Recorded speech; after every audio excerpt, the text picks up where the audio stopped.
guys, nakauwi na pala ako. Bumili ako ng ng itong nyog, luya, at siling haba. Nag-aadobo ako sa gata, guys.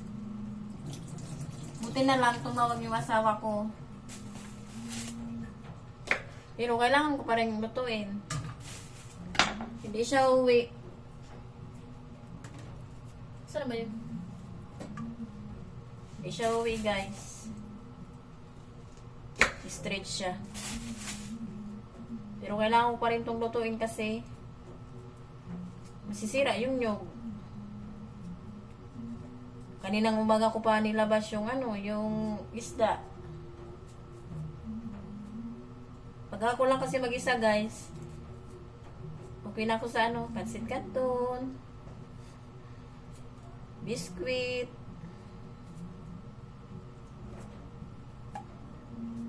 hindi na ako nakain ng kanin pag ako lang mag-isa. Hindi na ako nagsasaing, hindi na ako nagluluto ng ulam pag ako lang mag-isa. Kontento na ako doon. Kaya lang, yun nga, nilabas ko na yung isda ito. Excuse me sa braso ko ito. Ano ba ito? Tambakol. Tambakol at yung nyog nga. Sayang ng nyog. Adobo ko siya sa gata. Sabi niya, hindi siya siguradong makakawi siya bukas. Kulang na naman kasi sila. Hinugot daw ng kung saan man kinuha doon sa company nila, yung kasama nila, hindi nila alam kung saan ni Pesto, tapos sila naman ngayon ang kulang. Tumatawag pala siya habang nandun ako sa palengke. Hindi ko naman dala yung isang cellphone. Itong cellphone ang dala ko kasi nga vloggers yarn.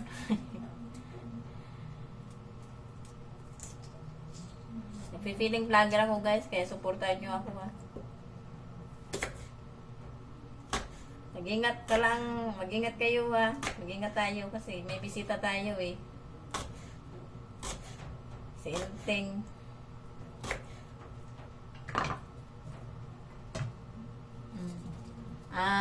Luya, siling haba, sibuyas, bawang. Tingnan nyo, guys, oh. Wala kaming sampayan sa labas, kaya nandito yun sa kusina. Kung ano yung niluto ko, siya din ang amoy niya. Ayan, guys, oh. Ano ba lang to? Adobo. Pipiga pa lang ako nung gata. Hindi pa siya luto doon sa adobo. Pipiga muna ako ng gata. Alam nyo ba, guys, nung bago kaming kasal, mga unang, ano ba to? Basta nung bago kami kasal, kapag hindi siya nauwi, yung duty na 24 hours, yung hindi siya nauwi ng, di ba, pumasok ng umaga, tapos magjo-duty pa siya sa gabi hanggang kinabukasan ulit, yung ganon, 24, 36, yung mga duty walang uwian. Kasi nga kulang sila ng kasama. Wala silang kapalitan. Umiiyak talaga ako, guys. Kasi hindi siya nauwi. Hindi ko pa nun maintindihan. Kahit hanggang ngayon. Ang alam ko lang, para siyang public property. Wala siyang pinagkaiba sa mga sa mga police, ganyan. Shoutout dyan sa mga guard. Mga lady guard. Mga security guard. Mabuhay kayo hanggat gusto nyo.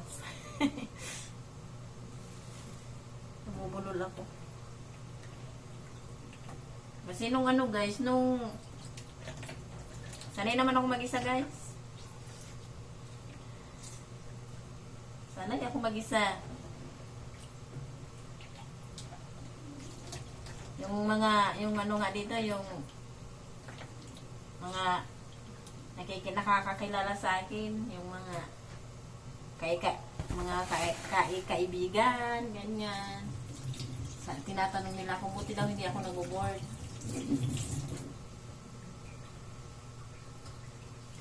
Paano ako maboboard? Sanay na ako mag-isa. Nilagay ko na guys yung gata, ayan.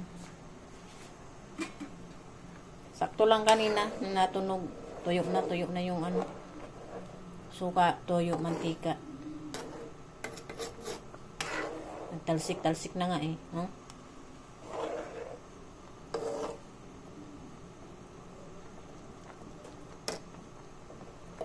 Hindi man to mapanis ngayon kasi ano, malamig. Tsaka adobo nga. Adobo muna bago gata. Tsaka hindi naman kahit man gata yan. Hindi nga siya masyadong mapanis ngayon kasi nga malamig. Nilagyan ko na guys yan ng asin at saka ng ginisa mix. Walang magic sarap eh, kaya ginisa mix. Takpan ko muna. Medyo patuyo-tuyoin natin. Gusto nyo bang marinig ang kwento? Gusto nyo bang ikwento ko? Magpalit ako ng basahan guys kasi nung July pa yun eh. Baka sabihin nyo hindi ako nagpalit ng basahan. Hugas ako habang nakikwento. So yun na nga. Maritis ang dating ano. Sanay naman ako guys mag-isa kasi nung high school ako, nung kalagitnaan ng high school, basta nung high school ako, hindi ko na po maalala, Your Honor. Laki ng ano. Nung high school ako, mag-isa naman ako kasi yung papa ko, para may pang-tuition ako, naglalaot. Yung isda, nasama sa malaking bangka, para may pang-tuition ako. Hanggang sa nagka-graduate, siyempre katulong yung yung mga kapatid ko under supervise ng mga kapatid ko.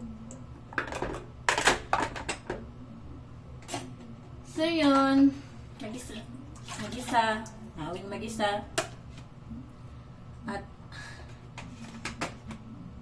nakain mag-isa, kaya sanay mag-isa. Pero nung nag-asawa ko guys, umiyak talaga ako kasi hanggang sa pag-asawa pa lang, mag-isa pa rin. Pero sanayan lang talaga. Madang na pang-asawa eh. Joke lang. Hanggang sa nakapag-asawa, mag-isa pa rin. Kung pareho pa kami nagtatrabaho, halos hindi kami magkita. Lalo na nung ano guys, nung pa-shiny-shiny yung flesh ko. Nung pandemic, kasi walang uwian ng guard eh.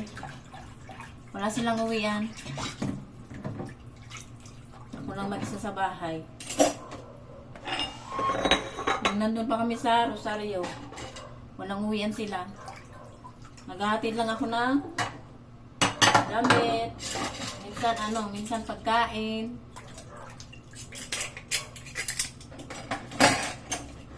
Wala silang uwian.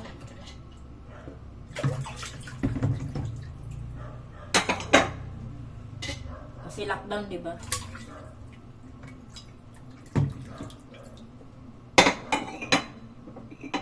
Hanggang ngayon, nag-isa pa rin.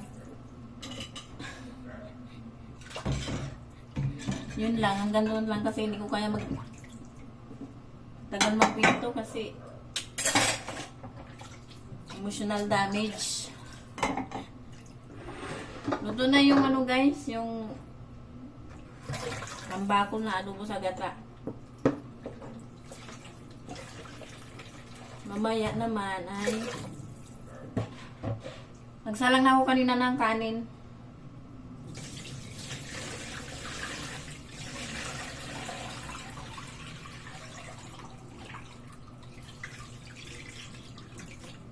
Sabi na lang ng asawa ko, ganun talaga ang trabaho ko. Kain na tayo guys. Ito yung aking ulam. Oh. Yan yung niluto ko. Kanin. Kung ano man ang ulam nyo, kain na kayo at i-enjoy nyo. Wala akong kasama. Wala akong kasalo.